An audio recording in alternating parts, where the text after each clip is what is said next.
അങ്ങേറ്റവും നടുക്കുന്ന മറ്റൊരു പ്രധാനപ്പെട്ട വാർത്ത വരുന്നത് മലപ്പുറം കോട്ടക്കലിൽ ഭക്ഷണത്തിൽ രാസലഹരി കലർത്തി ലഹരിക്കടിമയാക്കി പ്രായപൂർത്തിയാകാത്ത പെൺകുട്ടിയെ വർഷങ്ങളോളം പീഡിപ്പിച്ചതായി പരാതി.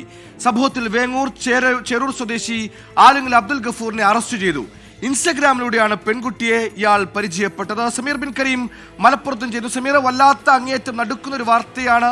വർഷങ്ങളോളം ഈ പെൺകുട്ടി പോലും അറിയാതെ ഭക്ഷണത്തിൽ രാസലഹരി അടക്കം കലർത്തിക്കൊടുത്ത് ലഹരിക്കടിമയാക്കി പിന്നീട് അത് പീഡനത്തിലേക്ക് വഴിമാറ്റി അങ്ങേയറ്റം ക്രൂരമായ ഒരു പെൺകുട്ടിയെ പീഡിപ്പിച്ചിരിക്കുന്നു. എന്താണ് യഥാർത്ഥത്തിൽ സംഭവിച്ചത്? എങ്ങനെയാണ് ഇവർ പരിചയപ്പെടുന്നത്? ഇത്തരത്തിൽ ലഹരി അവർക്ക് നൽകുന്നുവെന്ന് എന്നു മുതലാണ് ആ പെൺകുട്ടി മനസ്സിലാക്കി തുടങ്ങിയത്?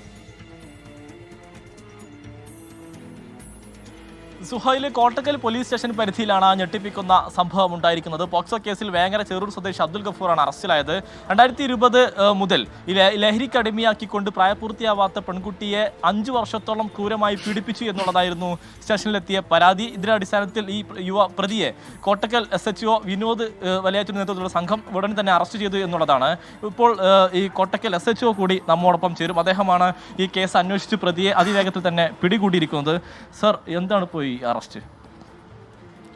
ഈ കേസിന് അടിസ്ഥാനമായിട്ടുള്ളത് ഇപ്പോൾ ഇൻസ്റ്റാഗ്രാം വഴിയുള്ള ഒരു ഏറ്റവും പുതിയ സോഷ്യൽ മീഡിയ വഴി അതിജീവിതയെ പരിചയപ്പെട്ടു. അതിൻ്റെ ശേഷം അവൻ ആദ്യം തന്നെ കൂടുതൽ അടുപ്പത്തിലായ ശേഷം പിന്നീട് ഇടയ്ക്ക് കുട്ടിയെ കൂട്ടുകൊണ്ട് ഭക്ഷണം വാങ്ങിക്കൊടുക്കും. ഈ ഭക്ഷണത്തിൽ കുട്ടി അറിയാതെ സിന്തറ്റിക് ഡ്രഗായിട്ടുള്ള MDMA പോലെയുള്ള ലഹരികൾ കൊടുത്തു. അങ്ങനെ കൊടുത്ത് കുട്ടിയെ ആ ഫുഡിന് അഡിക്റ്റാക്കി. പിന്നീട് ഇടയ്ക്കിടയ്ക്ക് കാണുമ്പോൾ ഫുഡ് വാങ്ങിക്കൊടുക്കും. അങ്ങനെ മെല്ലെ മെല്ലെ അവൻ്റെ അധീനതയിലായി. പിന്നീട് ആ കുട്ടിയെ ലൈംഗിക പീഡനത്തിന് ഇരയാക്കിയാണ് ചെയ്തിട്ടുള്ളത്.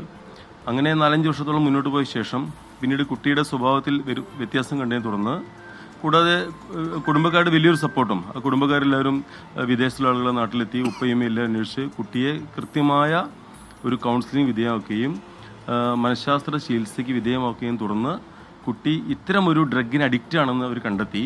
ഉടൻ പോലീസിനെ അറിയിച്ചു. അങ്ങനെ പോലീസും വീട്ടുകാരും എല്ലാവരും ചേർന്ന് കുട്ടിയിൽ നിന്ന് കാര്യങ്ങൾ മനസ്സിലാക്കി പ്രതിയെ ഉടൻ തന്നെ കസ്റ്റഡിയിലെടുത്തു. ചോദ്യം ചെയ്ത് പ്രതിയെ അറസ്റ്റ് ചെയ്തു. കുട്ടി പൂർണ്ണമായിട്ട് ഇപ്പോൾ ലഹരിയിൽ നിന്നും വിമുക്തി നേടിയിട്ടുണ്ട്. അപ്പോൾ താൻ പെട്ടുപോയ ആ വലിയൊരു കെണിയെക്കുറിച്ച് കുട്ടിയുടെ പറയുകയും അതിൻ്റെ അടിസ്ഥാനത്തിൽ പോക്സോ കേസും ബലാത്സംഗ കേസും ഉൾപ്പെടെയുള്ള കേസുകൾ പ്രതിക്കെതിരെ രജിസ്റ്റർ ചെയ്തിട്ടുണ്ട്. പ്രതി ഈ നഗ്ന ദൃശ്യങ്ങൾ പകർത്തി ഭീഷണിപ്പെടുത്തി സ്വർണം കൂടി കൈക്കലാക്കി എന്നുള്ളതും കൂടെ FIR കണ്ടിരുന്നു. അത് ഇത്തരം വ്യാജ പ്രണയ കേസുകളിൽ പൊതുവെ കാണുന്നതാണ്. ഒരു യഥാർത്ഥ പ്രണയമല്ലാതെ ഒരു പ്രണയം നടിച്ച് പീഡിപ്പിക്കാൻ ഉദ്ദേശത്തോടെ കുട്ടികളെ കൈകാര്യം ചെയ്യുന്ന എല്ലാവരും ഒരു പൊതുവെ കേസിൽ കാണുന്നുണ്ട്. അത്തരം ആളുകൾ കുട്ടിയുടെ നഗ്ന ഫോട്ടോ വീഡിയോ എടുക്കുന്നു, അത് മൊബൈൽ ഫോണിൽ സൂക്ഷിക്കുന്നു, മറ്റു പലർക്കും സെൻഡ് ചെയ്ത് കൊടുക്കുന്നു. പിന്നീട് കുട്ടിയെ ഭീഷണിപ്പെടുത്തി ഇത് അയച്ചു കൊടുക്കുന്നു, ഭീഷണിപ്പെടുത്തി സ്വർണം തട്ടുന്നു.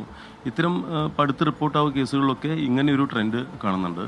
അപ്പോൾ എല്ലാ രക്ഷിതാക്കളും കുട്ടികളുടെ മറ്റ് ബന്ധങ്ങളെക്കുറിച്ചും സോഷ്യൽ മീഡിയയിലെ കുട്ടികളുടെ അമിത ഉപയോഗത്തെ ഫോളോ ചെയ്യുകയും അതോടൊപ്പം തന്നെ കുട്ടികളുടെ സ്വഭാവത്തിൽ എന്തെങ്കിലും വ്യത്യാസം വരുന്നുണ്ടോ, എന്തെങ്കിലും ലഹരി പരമായിട്ടുള്ള ബന്ധങ്ങൾ കുട്ടിക്കുണ്ടോ എന്ന് വാച്ച് ചെയ്യേണ്ടത് വളരെ അത്യന്താപേക്ഷിതമാണ്. ഈ ലഹരിയിൽ നിന്ന് വിമുക്തി നേടിയ ശേഷമാണ് ഈ കുട്ടി പോലും ഈ ലഹരിക്ക് അടിമയാണെന്നും ഈ മറ്റു കാര്യങ്ങളൊക്കെ അറിയുന്നതല്ലേ? അത് തീർച്ചയായും. അത് ലഹരിക്ക് അടിമപ്പെട്ട സമയത്ത് താൻ ലഹരിക്ക് ആയിരുന്നു എന്ന് കുട്ടിക്ക് അറിയില്ലായിരുന്നു. പിന്നീട് വിമുക്തി നേടി അതിൻ്റെ കൗൺസിലിങ്ങും പോലീസ് ഇടപെടലും വീട്ടുകാരുടെ കൃത്യസമയത്തുള്ള വീട്ടുകാരുടെ എല്ലാവരുടെയും സ്നേഹത്തോടു കൂടിയുള്ള ആ ഇടപെടലുമാണ് കുട്ടിയെ വീണ്ടും നന്മയുടെ നല്ല പാതയിലേക്ക് തിരിച്ചു കൊണ്ടുവന്നിട്ടുള്ളത്. ഈ പ്രതിയുടെ ഒരു ബാക്ക്ഗ്രൗണ്ട് എങ്ങനെ? ഇയാൾ നേരത്തെ സമാനമായ എന്തെങ്കിലും ഈ സിന്തറ്റിക് കേസിലോ അല്ലെങ്കിൽ NDPS കേസിലോ ഒക്കെ അറസ്റ്റിലായിട്ടുണ്ടോ? പ്രതിയുടെ ഡീറ്റെയിൽസ് നോക്കിയതിൽ പരപ്പനങ്ങാടി പോലീസ് സ്റ്റേഷനിൽ 2023 MDMA ഉപയോഗിച്ചതിന് ഒരു കേസ് നിലവിലുണ്ട്. അയാളുടെ മറ്റ് ക്രിമിനൽ ബാക്ക്ഗ്രൗണ്ട്സ് പോലീസ് അന്വേഷിച്ചുകൊണ്ടിരിക്കുകയാണ്.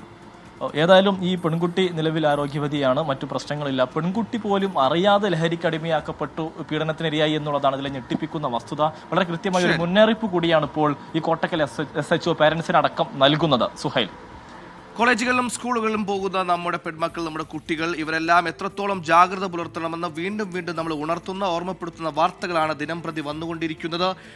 ഇവരുടെ എല്ലാം ചുറ്റും ഒരു വേട്ടക്കണ്ണുകൾ ഉണ്ട് എന്ന കാര്യത്തിൽ സംശയമില്ല. അത് ലഹരി മാഫിയുടേതാകാം. ഇതിനൊക്കെ തുടക്കം കുറിക്കുന്നതും സാമൂഹിക മാധ്യമങ്ങളാണ്. സാമൂഹിക മാധ്യമങ്ങൾ ഇടപെടലുകളിൽ തെറ്റില്ല, പക്ഷേ സൗഹൃദങ്ങൾ ഫിൽട്ടർ ചെയ്യാനുള്ള ശേഷി അത് ഉപയോഗിക്കുന്നവർക്ക് ഉണ്ടാകണം എന്ന് മാത്രമേ പറയാനുള്ളൂ.